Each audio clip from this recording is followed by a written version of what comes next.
గుంటూరు జిల్లా తెనాలిలో ఒక రోజువారీ కూలి ఇంట్లో కోటిన్నర విలువైన బంగారం వెండి బయటపడింది. మహేంద్ర కాలనీలో వరి పొట్టు అమ్ముకుంటూ జీవనం సాగిస్తున్న వృద్ధురాలు గురవమ్మ ఇంట్లో టాస్క్ ఫోర్స్ పోలీసులు తనిఖీలు చేపట్టారు. రైస్ పుల్లింగ్ జరుగుతుంది అన్నటువంటి సమాచారంతో గురవమ్మ నివాసంలో తనిఖీలు చేపట్టారు.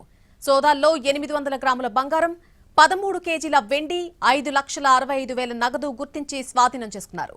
ఈ సొత్తంతా విజయవాడ చాక్లెట్ ఫ్యాక్టరీలో పనిచేసే తన అల్లుడిదని గురవమ్మ చెబుతోంది. ఇదే అంశానికి సంబంధించి మరింత సమాచారం మా ప్రతినిధి రామారావు అందిస్తారు.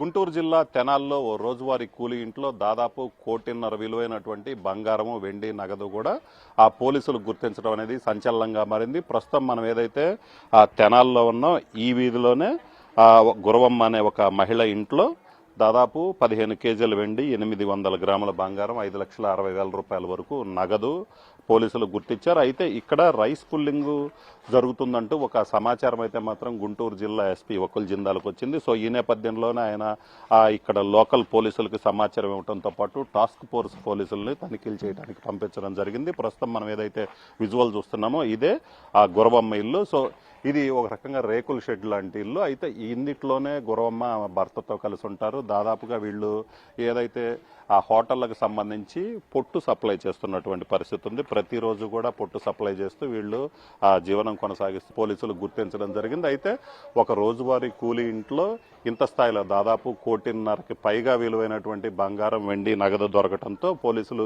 ఏం జరిగింది, అసలు ఇంత నగదు ఎక్కడి నుంచి వచ్చింది, ఇంత బంగారం, వెండి ఎక్కడి నుంచి వచ్చిందని గురవమ్మను అదుపులోకి తీసుకొని ప్రశ్నించారు. అయితే తన అల్లుడు ఇదంతా కూడా తన అల్లుడు ఇక్కడ తీసుకొచ్చి పెట్టాడని కూడా ఆమె పోలీసులకి సమాచారం ఇచ్చింది. సో ఈ నేపథ్యంలోనే పోలీసులు గురవమ్మని అదుపులోకి తీసుకున్నారు. గురవమ్మని అదుపులోకి తీసుకొని అల్లుడు ఎక్కడుంటారనే దాని మీద విచారణ చేశారు.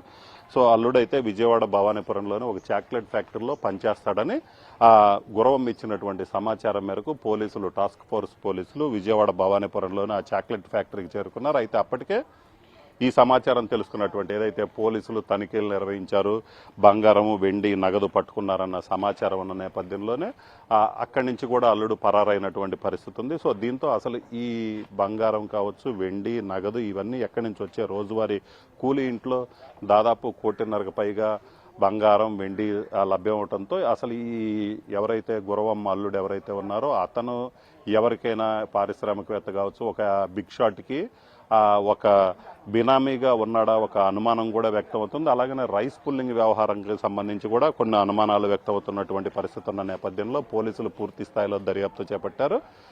దీనికి సంబంధించి ప్రస్తుతం పరారీలో ఉన్నటువంటి గురవమ్మ అల్లుడు గనక దొరికినట్లయితే ఖచ్చితంగా దీనికి సంబంధించినటువంటి పూర్తి స్థాయిలో ఏదైతే ఈ బంగారము, వెండికి సంబంధించినటువంటి వివరాలు అయితే మాత్రం బయటకు వచ్చే అవకాశం ఉంది. ఇప్పటికే టాస్క్ ఫోర్స్ పోలీసులు గురవమ్మ అల్లుడు కోసం కూడా గాలిస్తున్నటువంటి పరిస్థితి ఉంది. అలాగనే గురవమ్మను కూడా మరింత ఏదైతే పూర్తి స్థాయిలో అసలు వాళ్ళ అల్లుడు ఏం చేసేవాడో, వాళ్ళ అల్లుడు ఎప్పుడు ఈ బంగారం కావచ్చు, అలాగనే వెండి కావచ్చు ఎప్పుడెప్పుడు తీసుకొచ్చాడు, అలాగనే ఇక్కడ దాచిపెట్టాలని చెప్పడంతో పాటు ఇంకేం చేసేవాడో, అలాగనే గురవమ్మకి అల్లుడు సమాచారం గురించి ఇంకేమైనా తెలుసా అన్న కోణంలో కూడా తెనాలి 3 టౌన్ పోలీసులు దర్యాప్తు చేస్తున్నటువంటి పరిస్థితి ఉంది. మొత్తం మీద అయితే మాత్రం ఒక రోజువారీ కూలీ ఇంట్లో దాదాపు 1,50,00,000కి పైగా విలువైనటువంటి బంగారం, వెండి దొరకటం అయితే మాత్రం గుంటూరు జిల్లాలో సంచలనంగా మారిందని చెప్పుకోవచ్చు.